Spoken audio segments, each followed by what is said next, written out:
to Italy or out of Wuhan, 10 years ago were very, very few. Today, there are something like 100 or 200 flights a day to various parts of the world. So I think what has spread the virus very fast is really travel. And that's why I think we are suffering the consequences and the rapid spread of this disease across the globe. So in terms of the infectiousness, it's very high, that is understood, but definitely we know more than 80% of the people who have the infection are not even showing any signs of, no symptoms absolutely. They're going about normally. There's so many families that we know that entire families infected, but they had absolutely no symptoms and they're out of it after some time. So having said that, generally is the virus moving in that direction of becoming less virulent for human body? Well, Sadhguruji, the point is every virus mutates, and there is nothing to suggest that it is becoming less virulent or more virulent. It is going through mutations which all viruses go through. The big problem that we have is that, this virus, like all viruses, it is really very lethal to people whose immune systems are compromised, which means they don't have the ability to fight these viruses. And this happens with many, many viruses. For instance, even in the SARS case, there were a number of fatalities, which was largely to the healthcare workers who did not protect themselves, and many people who were elderly also succumbed to the SARS virus. But fortunately, it hadn't spread too wide because, as I mentioned to you, travel at that time was not as much as it is today. Now, the other thing is that we must understand that this particular virus, if you look at the statistics, you're right, 80% of people have mild or asymptomatic versions of the virus. So it doesn't really affect 80% of the population in a lethal way. Out of the 20%, I would say that 10% show moderate symptoms, but they recover quite easily. In the 10% that remains, it is really 3% who are succumbing. And if you look at the people who are succumbing to this disease, there is also data to show that these are people with comorbidities like diabetes, heart disease, lung disease, pulmonary disease, or these are people who are otherwise immunocompromised. In general, they have weak immune systems. And of course, many of them are old. Because as you know, in Italy, where we had a huge onslaught of deaths in the first phase, 90% of the people who died were above the age of 80. So there's a lot of data to show that by and large, most people in our population will not really have to face any kind of serious infection. But it is causing various other problems to the entire nation. Yes, in fact, that's the question I want to ask you, Guruji, because I think what this pandemic has actually done is it has basically completely changed the mental makeup of people. Today, there's a deep-rooted fear psychosis that has set into everyone's mind saying, is this a Russian roulette where somebody will live and somebody will die? Those are thoughts going in people's minds. Secondly, they want to know, when will we come out of this whole crisis? Will our lives ever be normal? What is going to happen to our future? I mean, this question is being asked by young people, by middle-aged people, by the elderly, saying, will we ever be able to go out? You're going on saying we are vulnerable, we are locked down. Now, even if a vaccine comes, will the elderly be able to be protected? Those kind of questions people are asking, and they're saying our lives are disrupted. And there's a lot of mental health issues that we are seeing today. And I wanted your perspective and your views on how we should deal with this disease, this pandemic. Definitely, I will explore that dimension of how to handle human psychological struggles that one will go through in a situation like this. But coming to this vaccine aspect, there are many scientific opinions. They are saying there are over 10 varieties of mutations already in the virus. So, if you produce a vaccine, we will have to produce 10 different vaccines and 7 billion people. Is it even practical, I'm asking? Guruji, that is not how vaccines are produced. Basically, this particular vaccine that is being produced for COVID-19 is based on what we call as the spike protein. The spike protein is the protein with which these coronaviruses enter the body. And the spike protein of COVID-19 is very specific to COVID-19. So what is happening is that they're developing vaccines based on spike protein. It doesn't matter how many In the mutations you have. mutations, that won't change? Yeah, but the mutation does not affect the spike protein because the protein is very, constant. Inside the RNA, you might have a few mutations here and there, which actually doesn't alter too much of how the virus works. But the spike protein is the most lethal part of the virus, and that is not changing. So when most of the viruses are being made using the spike protein, then the chances of the vaccine not working in the way people are thinking about it is not true. The only thing is every vaccine has to create a certain immune response in the from the body. And the question being asked is, how strong is that response, and is that response enduring? How long will it be before you can get reinfected with such a virus? That is the question being asked. So, India having a massive capacity to produce vaccines, I think in many ways India holds the answer. If we come up with the vaccine, production and distribution can definitely handled by Indian industries, because we are already manufacturing nearly 70% of the world's vaccine requirement, and that'll be a big possibility here. Having said that, about the psychological factors that people go through. See, essentially, a human being is naturally… there is a physical existence to us, which is what is being threatened by the virus right now. But now we are creating a psychological threat, which is our own making. Our health and our mortal nature is being challenged by the virus, it can only do that. But now we are creating an added problem of psychologically challenging ourselves, emotionally freaking ourselves completely, and driving ourselves towards suicide and various things. They're saying that suicide is on the rise already, just because we have to stay home. Lot of people were suffering their work, now they're suffering no work.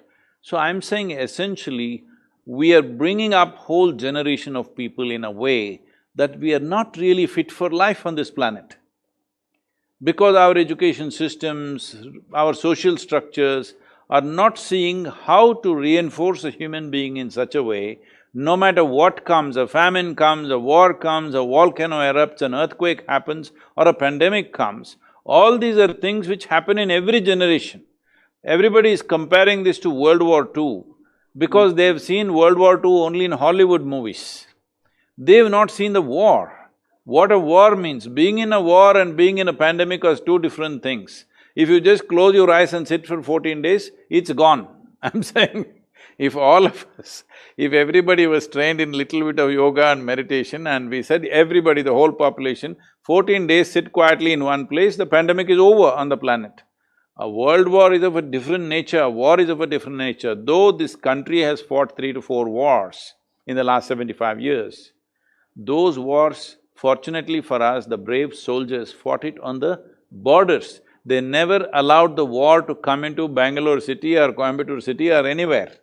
If the war enters your city, it's another matter altogether.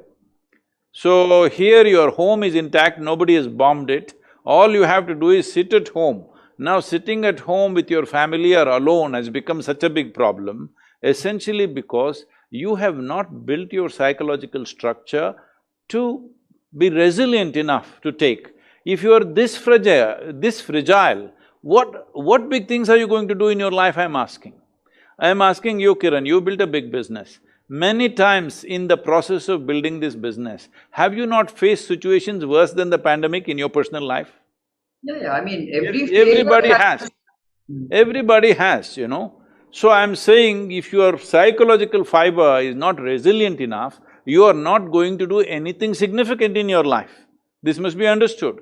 So right now it's become fashionable in the world to say, I have anxiety, I have this thing, that thing, all kinds of exotic names. They tell me there are 72 exotic names for various human problems that they have in their mind. But essentially the fundamental problem is just this: you did not learn how to handle your own intelligence. That's all the problem is. See, various things are happening to other creatures. Let us say worms are dying, insects are dying on a much bigger scale than us on a daily basis. But they're only dying, they're not psychologically suffering because they have a very small brain. So the development of your brain, which is a tremendous possibility in your life, that has become a problem for most people. Because our education systems, our family structures, our social structures have done nothing to teach a human being how to manage our own faculties. When I say our own faculties, see, right now people are suffering. You don't have virus yet, somebody else has, but you are suffering. What is it you're suffering? You are imagining things that may happen to you. So essentially your imagination is out of control. So you do not know how to use your imagination to your benefit. Your imagination is driving you crazy. So I know this sounds harsh, but it is time we understand. If we But do not… if yeah, we but do not learn… Guruji, what I want to say is you're absolutely right about this kind of psychosis. But there is also another problem that people are facing, which is really the fear of the unknown, the fear of the future, not have, like a lot of young people are very worried that they've lost their jobs. That also brings in a very different type of, mental depression, because you were doing very well in your job, everything was fine. Suddenly you've been told you've been laid off, and you don't even know when you will get your next job. I mean, I'm also referring to all the migrant labor who started moving back to their towns, thinking, now what's going to happen to us? We might as well go back to our villages because we don't know whether we're going to get a job or not. I think this economic collateral damage that this pandemic has done to people is also a deep cause of worry for people. And that deep cause of worry also leads to, a mental, a negative state of mind where you say, am I ever going to come out of this? I want to understand that part. Mhm. So definitely it is true, I'm not trying to belittle the challenge. Yeah. The challenge is there's no question, these are challenging times, there is absolutely no question about it. But I'm saying, is it not important as individual human beings, we build our psychological makeup or our psychological space in such a way that it's resilient enough to take the challenges, because challenges are also possibilities, variety of possibilities. Yes, there are economic challenge. My only concern is, as long as we don't starve anybody in this country, rest of it is fine. We must ensure that nobody starves. For this, what is most important? One thing is, fortunately in this country, over 60% of the population is in agriculture. So they have things to do and they will not be out of work. There is work to do on the field and we will make sure food is produced. Once there is substantial food, it's only a question of distribution. In terms of policy, the government is doing many things to ensure that nobody starves. And a whole lot of people from cities have gone back to the village, so more human potential will go into agriculture. If agricultural policies already, this is something through Rally for Rivers, as you know, we've been fighting with the government to relax the farmers' produce from all kinds of controls. It took the virus to do it, I couldn't do it. I I've know. been asking, why can't a farmer sell his produce wherever he wants, in whichever form he wants, why these controls? These And the con… farmer producer organizations that Yes. we've been fighting for. So these laws come from another time when there were famines, as food control was created because there used to be famines, so the distribution and control should be in the hands of the governments. The age of famines are gone today. So now it is a question of agriculture being a successful, lucrative commerce. So if that happens, for the latitudinal spread that we have from Kanyakumari to Kashmir. 12 months of the year we can grow crops in this country. This is one of the few countries where you can do that. And we have 60% of the population involved in agriculture. If you even increase it, we should have reduced it, but now because of this pandemic in the next couple of years, if it increases to 70–75%, there's no harm, because the government must push to see that we open up markets for our food.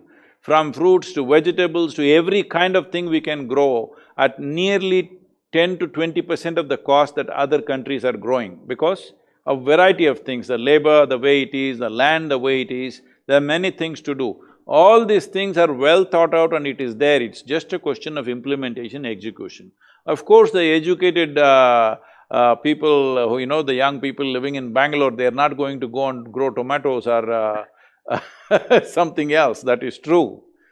But this is the nature of the time. In every generation, there'll be some crisis. Okay, if you take this generation as you and me, not those people who call themselves millennials, we didn't face a war, volcano did not erupt in the Nandi Hills or in the Velangiri Hills, no earthquake happened, no great calamity happened to us, all right? This is a very fortunate calamity compared to what other people have faced, isn't it so? Those who lived in the World War II era, what they faced, those who lived in the times of Bengal famine, what they faced and what we are facing, nothing, the way we are equipped today with technology and wherever you are in communication. So, we need to understand as a generation of people, we have had the best time, a challenge has come, let us see how to ride this challenge in the best possible way. I see there's a tremendous possibility for a developing country like India, because even if you compare yourself to other Asian nations, leave the Western nations, even the Asian nations, we are 20 to 25 years behind them. This is our best opportunity to catch up. In the next 5 to 8 years' time, we can catch up and level the living standards to how at least the other Asian nations are for every human being who lives here. It's not just about a few successful people. Right now, only 2 to 5% of the people are living in a certain level of comfort and well-being. Rest of the people, nearly 40% are living in a very bad state, another 40% are living in a struggling kind of state, not in a comfortable state. Most human beings in the country, unfortunately, cannot live comfortably simply because of transportation systems, pollution, variety of things. This is our best opportunity to fix that and also the economy. There is a striving to do. For us to understand what striving means, we must take the examples of those countries which were ravaged, because everybody is comparing this to World War II. We must take the examples of those nations which were completely ravaged and flattened by the war. Take Japan or Germany or even Britain, they were completely flattened, nothing was left. I think these images must be shown to our young people. What happens in a war? Simply the entire city is flattened. But just go back and see how Japan is, how even UK is, how Germany is today. So in how many years did they build up? In a matter of 25–30 years, a nation which was flat on the ground has come up and bounced and become major major part of the world's economy. So all we have is a pandemic which doesn't even kill the youth. They just have to be responsible so that they don't kill you and me. I'm sorry, I'm including you, I am an old man, you are a young girl. No. You and I are the same age almost.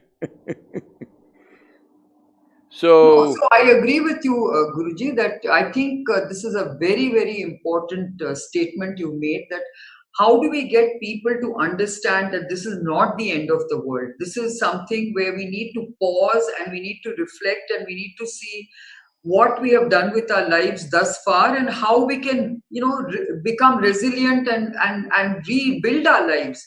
And of course, I'm always very optimistic, and as a biotech and a scientist, I know that this is going to be short-lived and that, we can resume our lives before too long. For your industry, it's going to be a bonanza. Yes, I mean, it is a big, opportunity for our business, for our industry, because we are doing so many important things for this pandemic, right? From developing diagnostic tests to developing therapies to developing vaccines. I mean, there's so much to do, and I think that's what makes it very interesting for all of us. But I think it's also very important for us to look at what else has happened because of this pandemic.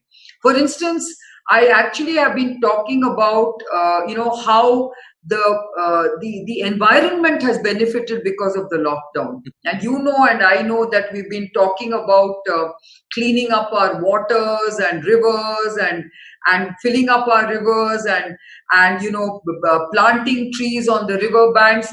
And now we are actually seeing that a few months have actually cleaned up the decades of pollution that we have actually done to our planet.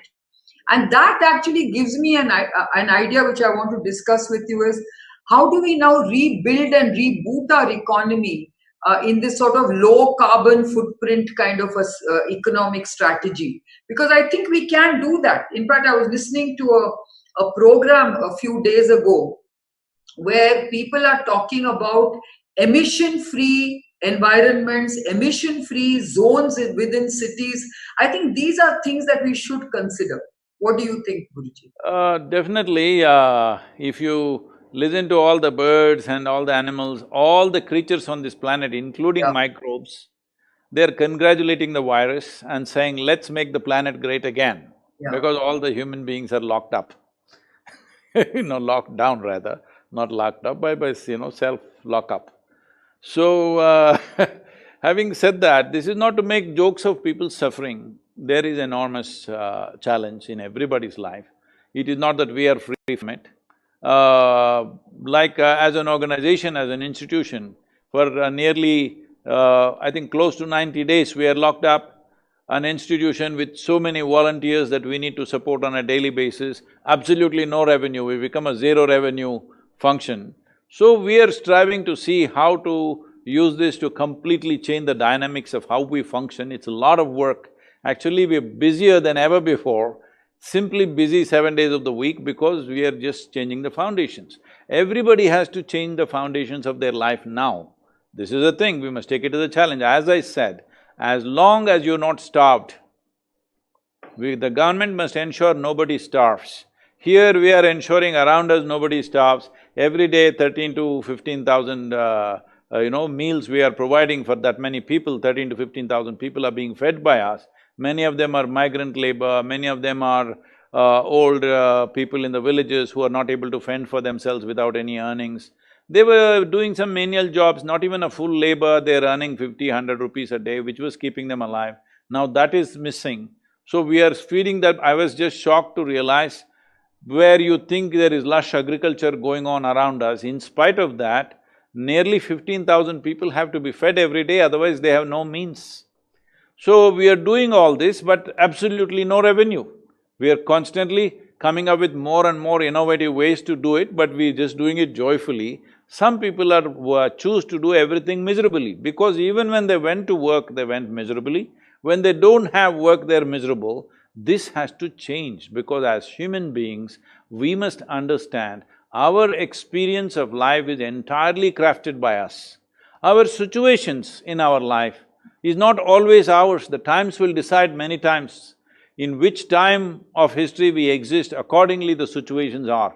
Many things that we are doing today, including this talk from Bangalore to Coimbatore, is a consequence of times. It's not you and me suddenly talking to each other, isn't it? The technology is there, the times are like that. So we're doing it. You're doing biotech because of the times you're born in, 21st century. If you are here 1,000 years ago, you wouldn't be doing biotech, you would be doing something else, I'm saying. So, our activity and how effective, not effective we are is many times decided by the times in which we exist. But how we are, our experience of life is entirely determined by us.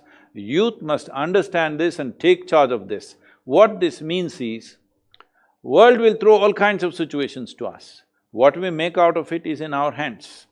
If we want to hit every ball that the world throws at us in a proper way, the most important thing is that I am never a problem within myself. My thought and my emotion is not an impediment in my life. My intelligence is not against me. This much everybody should ensure. Well, I've been screaming in engineering for last nearly 40 years now. But the virus, after virus came, hundreds and thousands of people are doing inner engineering program now, all right? So, this is because people take action about their own well-being only when there is a crisis, unfortunately. I'm saying this crisis has come, at some time it'll pass, whether it'll pass in 2 months, 3 months, 6 months, but it will pass, all right, one way or the other. We'll find the vaccine, or we'll learn to live with it, or it'll die by itself, or something will happen. It's not going to live forever. But should we not use this crisis to become far more resilient human beings, that no matter what comes our way, we will make the best out of it? This has to come into our youth. Youth are worried, I don't like that. Usually worry is for old people who have become helpless, all right? Though because of deterioration of their body, they have become helpless, so they are worried. Youth and worry should not exist together. I know I sound strong for them because they are not strong, that is what I'm worried about. Youth should be strong. There should be no such thing as worry in their life. Okay, you lost your job, so what? All you lose your lifestyle, not your life, right? Lifestyle has become life, this has to change. They must be focused on their life, not on their lifestyle. Lifestyle is just a statement for other people's, envy or whatever.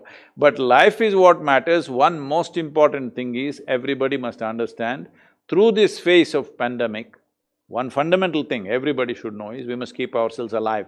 This is the most fundamental thing. And we must keep everybody else around us alive. That means we should not become the carriers for them to lose their lives. This you take care and make yourself more resilient in this time. This is the time to invest upon yourself because you have nothing much to do with the world. This is the time you must do something with yourself. See, if any human being believes or thinks that they are doing something important, the most important thing in their life is they must work upon themselves. Because if you want to dispense anything, if you want to transmit anything, if you want to contribute in some way, one most important thing is you are not an issue in your own life. Right now, worry means you are an issue in your own life. The virus is not capable of making you worry. Virus is doing its job well. You, who is such a big, the topmost creature in this planet, evolutionary scale is such that you are on top of the evolution in this planet and you are creating your own problems. Virus is doing its job well, is it not our business to do our job well as human beings? So, Guruji, there's another very interesting aspect of this virus. This virus has taught us a lot of things. One is it has also taught us that we don't need so much. We somehow, this lockdown has also shown us that this consumerism No, that we've all… Kiran, now you're saying virus is a better guru than me. I don't like this. I think you will also agree with me that we have I been… am agreeing the damn virus is doing better than me. Okay, even you are saying it, I'm not. But I'm just saying that, look, if the virus has also taught us that, this greed, this greedy aspirations that we have, that we want to consume more and more and more. We've seen that in the last few months, because we've been denied access to any kind of consumer activity, we've been very content with what we have.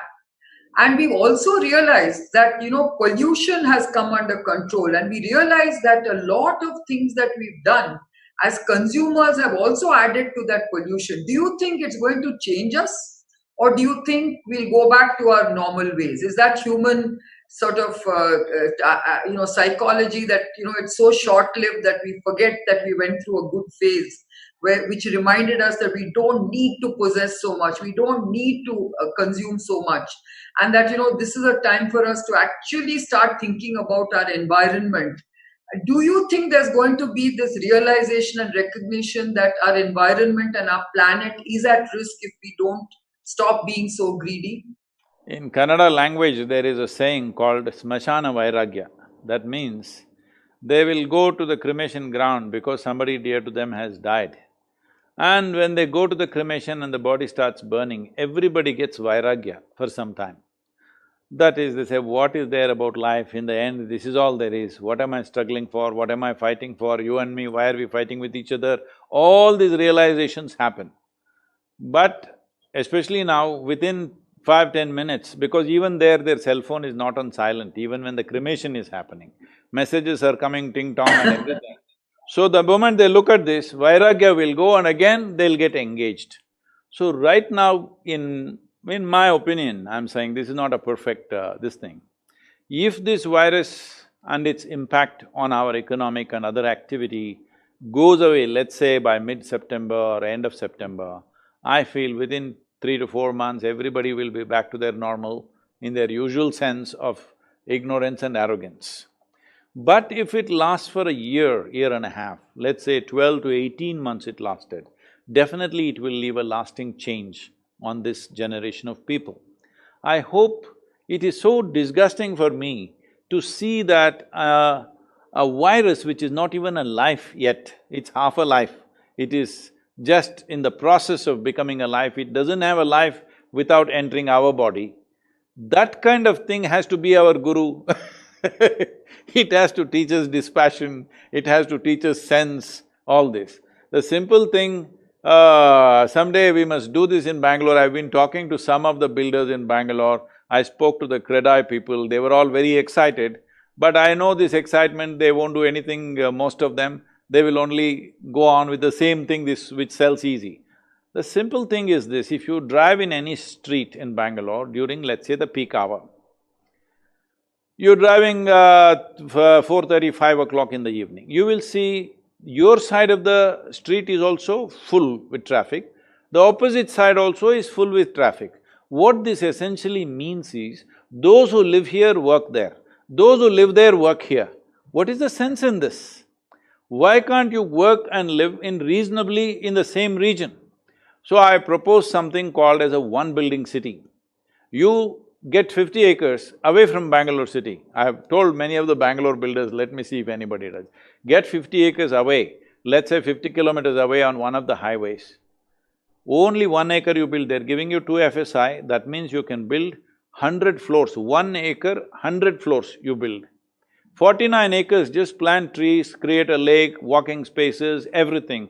No waste comes out of this building. In this building, you have residences, offices, small shopping areas, a small multiplex, you have a little school at least up to 7th standard, everything. So nobody need to drive anywhere. Once a week, you just for fun, you want to drive somewhere, go wherever you want to go, spend as much gas as you want to spend, no problem, but every day you are not driving. You have a beautiful place to live. Look at the way children are growing up. I'm really concerned about this generation of children. They're living in 1 or 2 bedroom or 3 bedroom apartments. If they step out, they're straight into the traffic. They don't know what's a playground, they don't know what's a forest, they don't know what it means to swim in a lake. If at all, if they go that chlorine-filled, that swimming pool, they will swim, that is not swimming. Only when you swim in a river, you swim in a lake, you swim in the ocean, there is something else happening to you, it's not just about exercise. A life happens to you in a very strong way. Children as a generation of people, they're not experiencing this. This means, I'm telling you, we don't need such a coronavirus. Simply, if the bat sneezes, we will all die.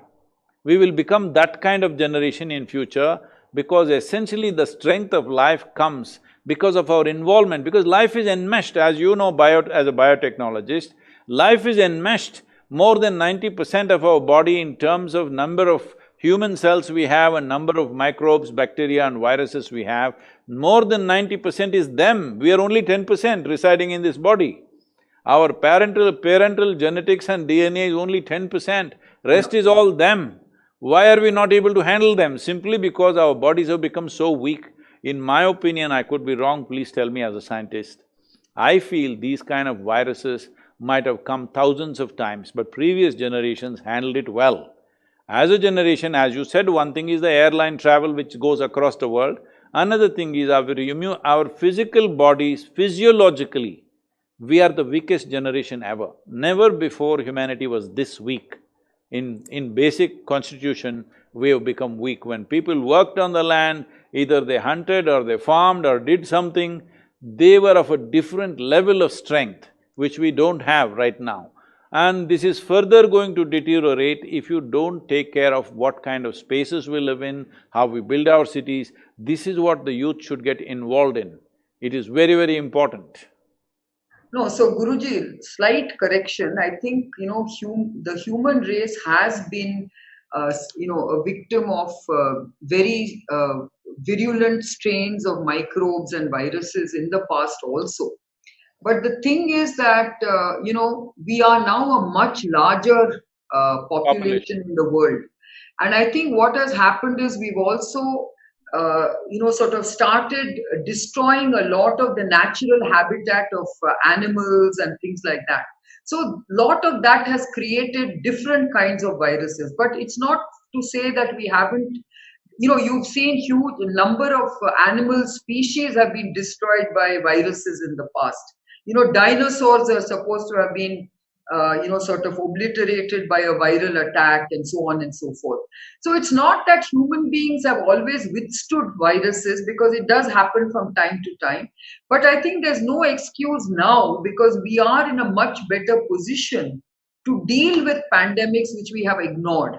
I think that is the bigger challenge today. And I think what it has also made us realize is that our healthcare system is so broken that a pandemic had to make us realize that we have to focus on providing basic healthcare for people.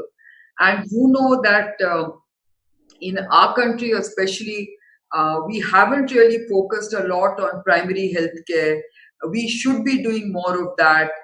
We should be much more vigilant on these kind of outbreaks. All this I hope will happen in the future, because if you take early action, you can stop it very fast.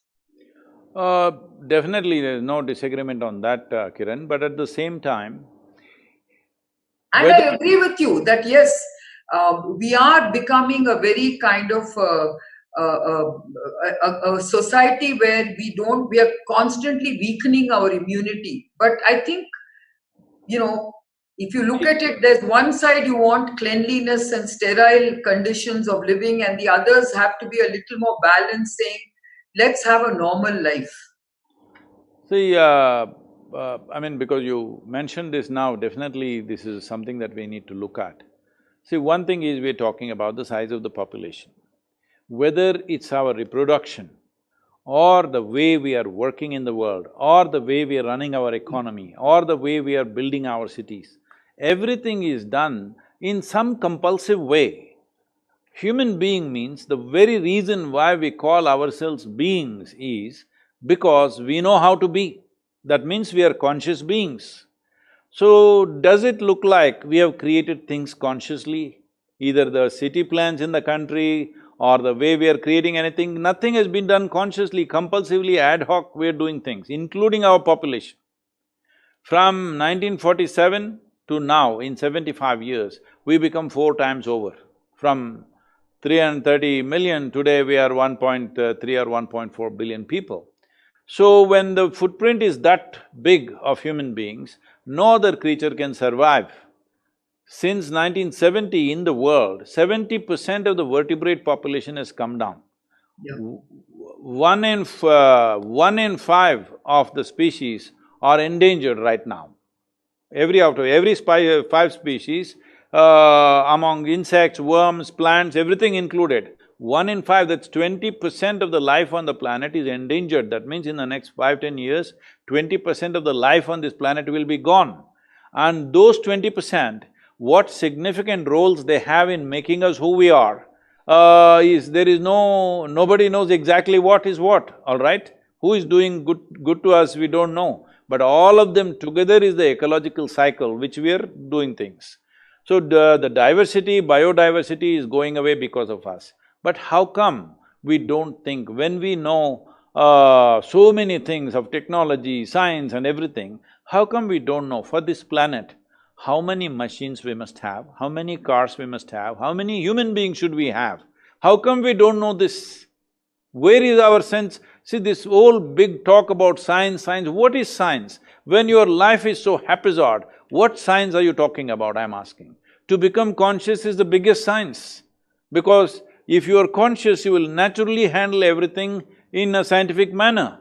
Science does not mean it comes from the text or from the West. See, right now when we say healthcare, for a nation of 1.4 billion people, do you really believe you can imitate an American system of healthcare in this country? They are spending $3.2 trillion on 350 million people. For 1.4 billion people, you will need 12 to 13 trillion dollars. Our economy is hardly over 2 trillion, I don't know now what is the size. It must have come down, shrunk quite a bit, I don't know what it is.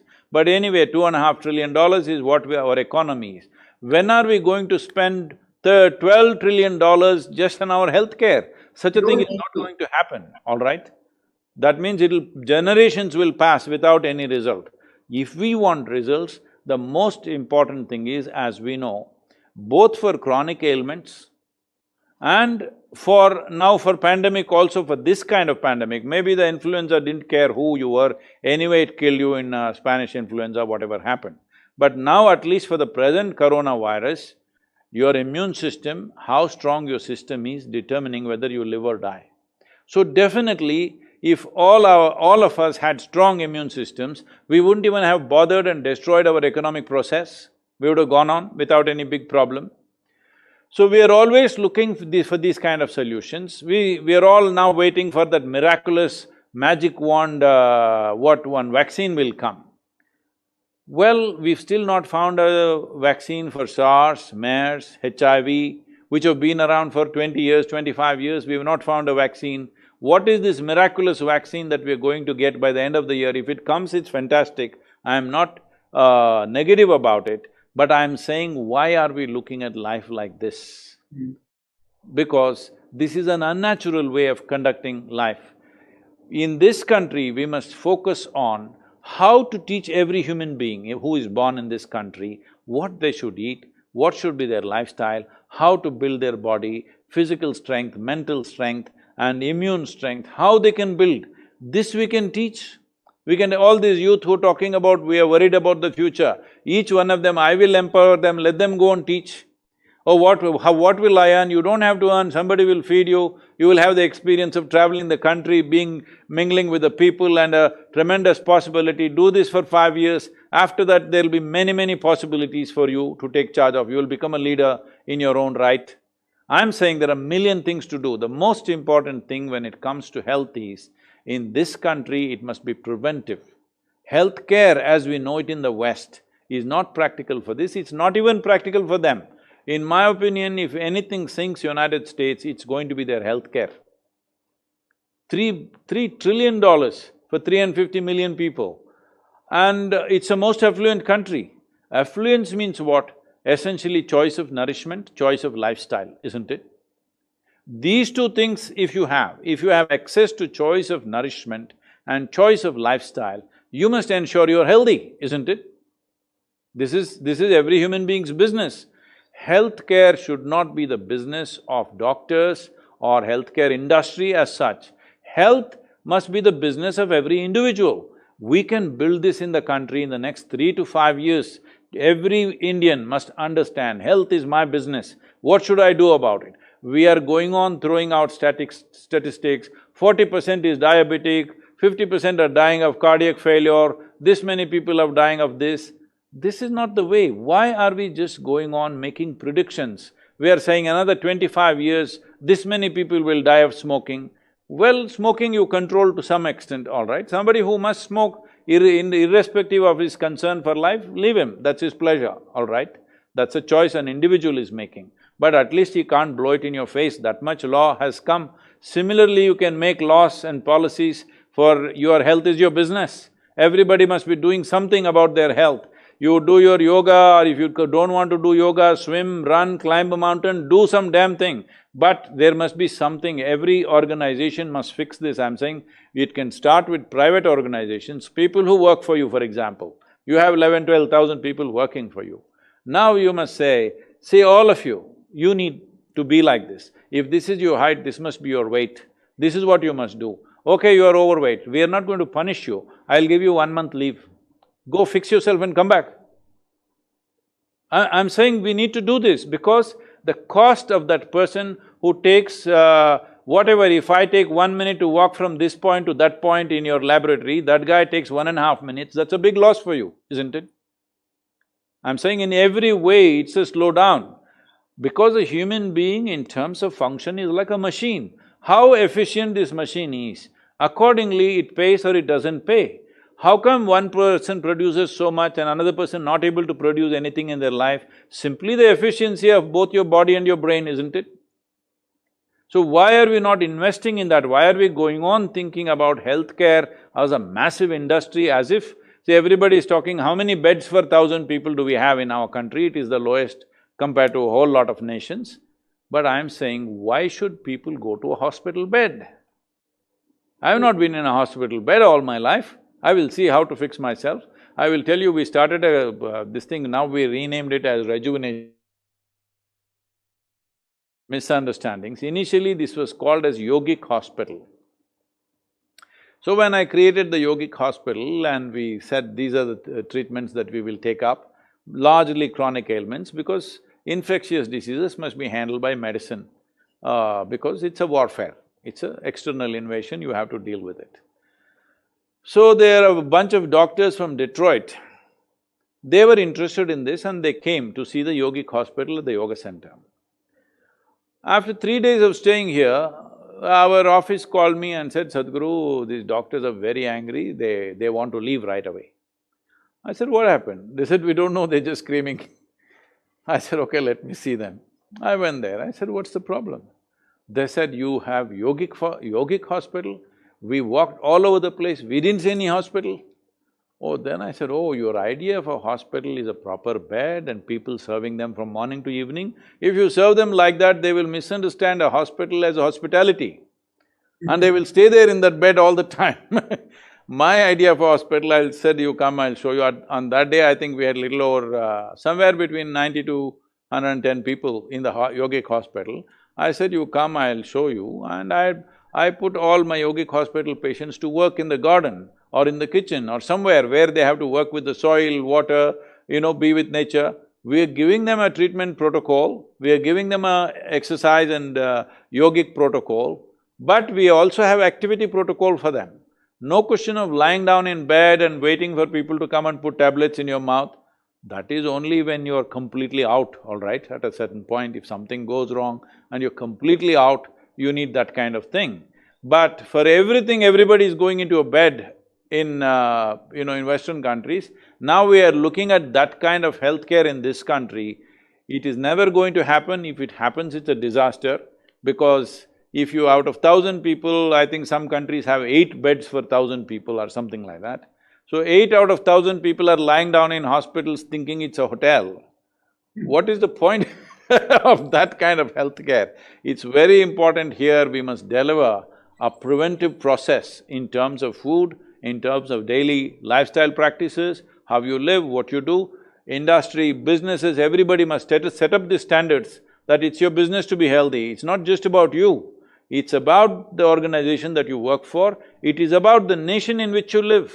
You becoming sick is hugely expensive for a country like this. Somebody else who is really struck with some bad ailment, like cancer or something, we are not able to treat them and give them what we should give them, simply because all kinds of people are down with their diabetics and blood pressure and whatever else. You have no business to have your blood pressure shooting up or your sugar shooting up if you do something about it. I'm saying one thing we can do, which is… it's not going to happen, it's my dream. Now that we learned there are many benefits of lockdown, every year we must lock down the country and if possible the world for 3 weeks. These 3 weeks are… one thing, you can go where you want, only thing is you can't around the world if you want, you can swim across the oceans if you want, do whatever. No machines, all machines off for 3 weeks in a year. You will see people will become fitter, the world will become better. Right now they're not able to go out, so they're complaining. They can go out, they can walk around the town as much as they want. Or they can swim across the ocean if they have the energy to do that. But no machines for 3 weeks in a year.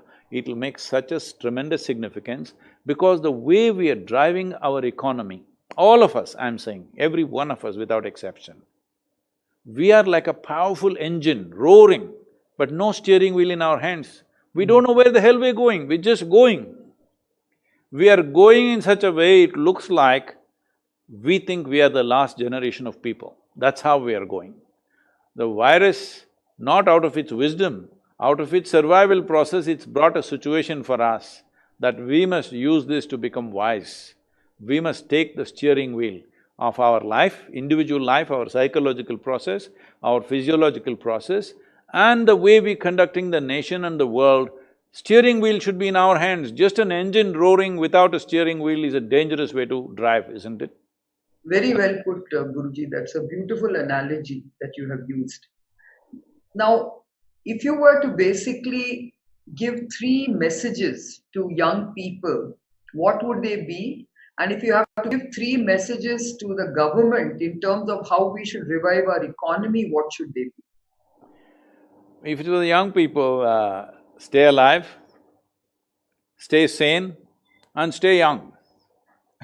These three things you must do. And wait, let's see what opportunities open up. Whatever opportunity opens up, are you fit enough to take that opportunity? That's all the question is.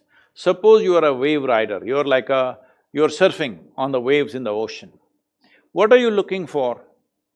A big wave, isn't it?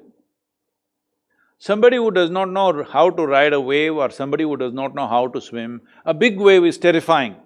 For one who knows how to ride the wave, his dream is a tsunami. He would like to have a tsunami because riding on 100-foot wave is his dream, all right? So right now, there is a certain upheaval. If you're fit enough to ride that wave, then you will see there are many possibilities, all right? Well, life may not be easy, but it will be exciting and wonderful. You must decide whether you want an easy life or a fantastic experience of life. Because in this life, there is nothing other than the profoundness of our experience and the impact we can create in the world. These are only two things we have. Rest is all just, decorations for our life. The real thing is only this, how deep is my experience of this life? When it comes to activity, what is the impact that I can create in this world? Somebody thinks impact means they can go home and two or three people are at home, they will create impact on them. That's their idea of impact. Somebody will do it on a little larger community, maybe their larger family or community or nation or the world. I mean, everybody chooses according to their capacity or what they think is their capacity. But the important thing is for everybody, when it comes to activity, impact is important, isn't it? Even a housewife who has chosen to just stay at home, when she cooks, when somebody, her husband and children eat, she wants her cooking to have impact on them, both in terms of appreciation and health and well-being and everything. So I'm saying however small an act we do, what we're looking for is impact and profoundness of experience within ourselves. For this, you gear yourself up.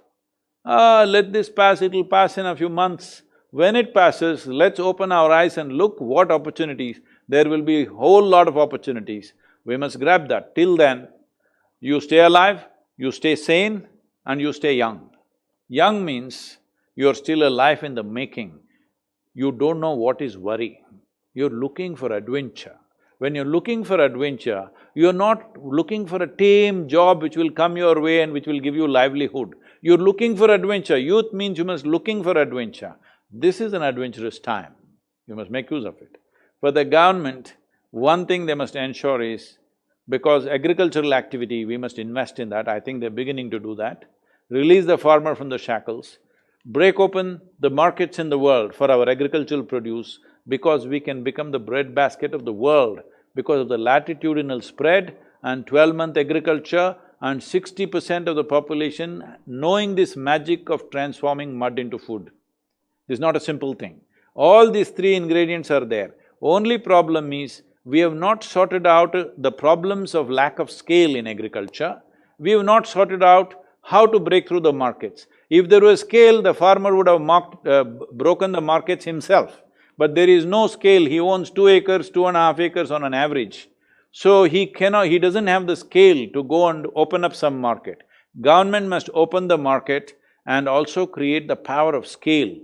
Power of scale does not mean we have to integrate the land and do one communist country or something. All we have to do is, the input is going super waste in the country, because for every 2-3 acres that you have a barbed wire fence, you have a borewell, you have electric connection, you have your own system, and every day you have to go sit there just to turn on the switch and turn off the switch, all right? It's such a waste. If you really look at it, 500 million people in this country, their hands could be released for 300 days in a year. With 65 days of going to the farm, if you integrate agriculture and marketing processes, 65 days you can grow 2 effective crops, successful crops. This is all it takes. That means 300 days you will have 500 million people hands-free. How many things you can do if you look at it in terms of skill development and create various possibilities for them. 500 million people, their hands free for 300 days in a year with necessary opportunities. If you create facilities and possibilities for that, that will happen. Our investments have to spread from the cities, it's very important. Right now in the world, over 70% of the world's investment is in 32 cities. No wonder everybody is piling up into this city, which is a mess. When I say city, I would say 40% of the people in our cities are living in sub-animal levels of hygiene and well-being. One day I happened to go to, I don't know what slum it is. This side of the road, I was going to… you may know you're familiar with Mumbai, right? I'm not so… this thing. I was going to IIT Mumbai. On the right side is all fancy buildings, big buildings are there. On the left side is a slum. It was post-monsoon time. The entire slum, which runs into probably 150 acres or more, everybody is walking in about a foot of filth. It seems it's regular. When the monsoon happens, the sewage will overflow from somewhere, the entire region is this much. Everybody is walking in that and they're just living there as if it's normal. So, this is the condition they're living in because all the investment is in the cities, naturally people migrate. Pre-virus, it was predicted that by 2030, 220 million people will migrate from villages to cities in this country. Now reverse migration is happening and we think that's a problem. That's not the problem. Actually, they've solved the problem for you in many ways because they'll take many months to get the courage to come back, all right? This will disrupt some of the businesses. There are many problems. I'm not trying to belittle the problems of the existing businesses, but these problems are our problems. These problems are created by us. We have no business to make the next generation inherit these problems from us. So the most important thing is the government should ensure, in terms of agriculture, we are super positioned, we are in the pole position but our engine doesn't start. That's the problem, we are in a race. If you think you're in a race, you got the pole position in terms of latitudinal spread that you have, in terms of 60% still being in this. Just imagine in this pandemic, suppose 90% of your population was in industrial work or services, whatever. 3 months closure means finished. Now because 65% is still in agriculture, you're not worried about them because they'll somehow manage, they're still scratching the land and they'll grow something and something will happen. So you're only worrying about 30 to 40% of the population now. If you had to worry about 90% of the population, it would be a whole different challenge, isn't it? So we have to make sure that this entire movement of people into the cities must go. This means we must move from mass production to production by the masses. So many things that we are doing as industry, very easily it can be done at the local level. For this, we must strengthen the training processes and quality control. Production, you leave it to the people, let them do it whichever way. If it's a certain quality, we take it, if it doesn't, we don't take it. They all become entrepreneurs. They should not be looking for jobs. 90% of the people are entrepreneurs, production can be taken, not all of it can be done like this, but a whole lot of it can be done like this. If you look at Japan, people always talk about the few big companies of Toyota or Sony or Mitsubishi, something like this.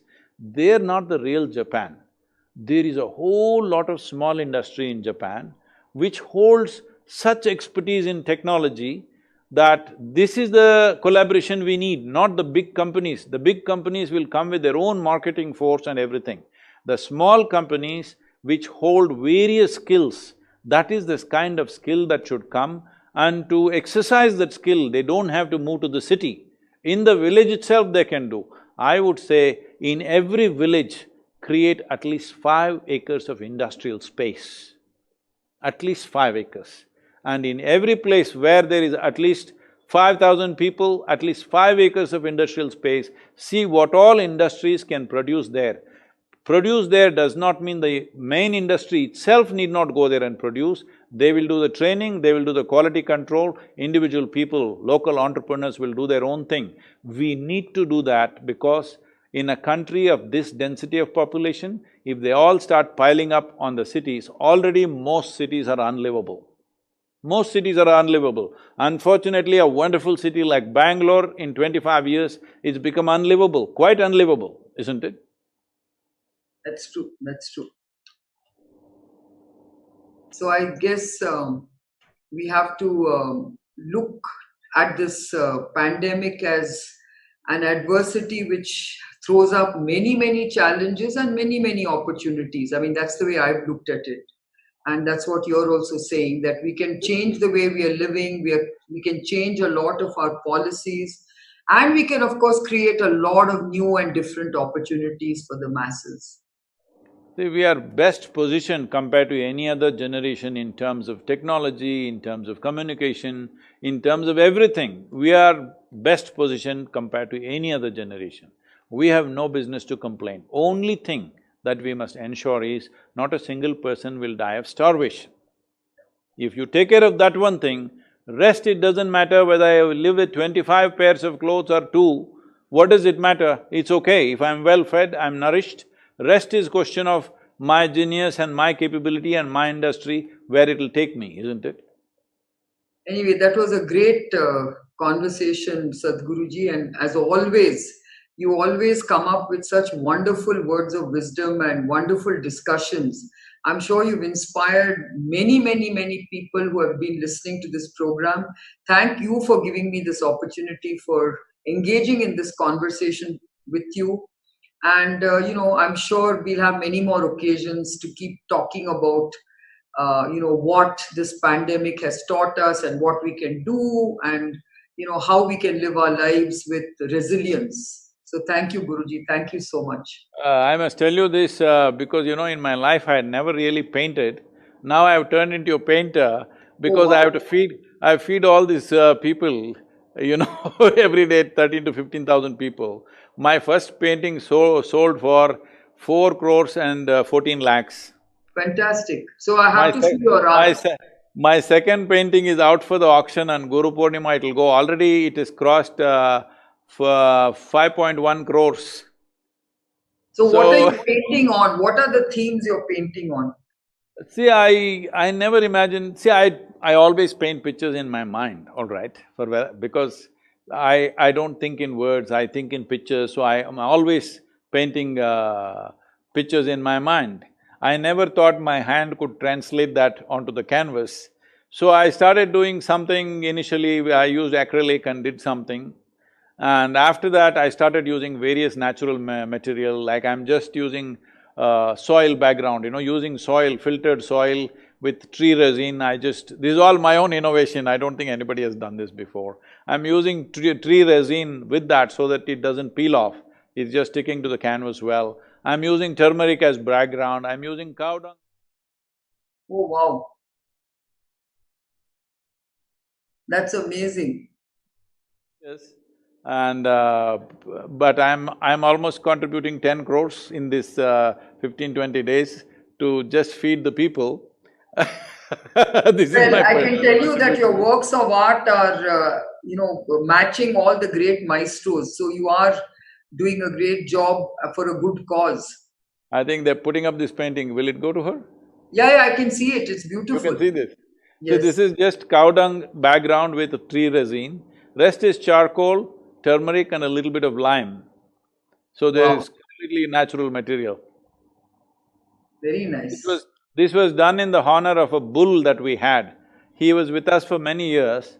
Unfortunately, he broke his leg just at the beginning of the lockdown, and none of the veterinarians were available. 2-3 days we tried to treat him, and he's one of the first collateral damage here of the lockdown, he died. So in honor of him, he's called Bhairava, in honor of him I did this painting. Wonderful, Guruji. That's your creative best is also coming out in your paintings. So wonderful to see that. So I have an alternate profession in case Yes. nobody wants to listen to me, I can paint.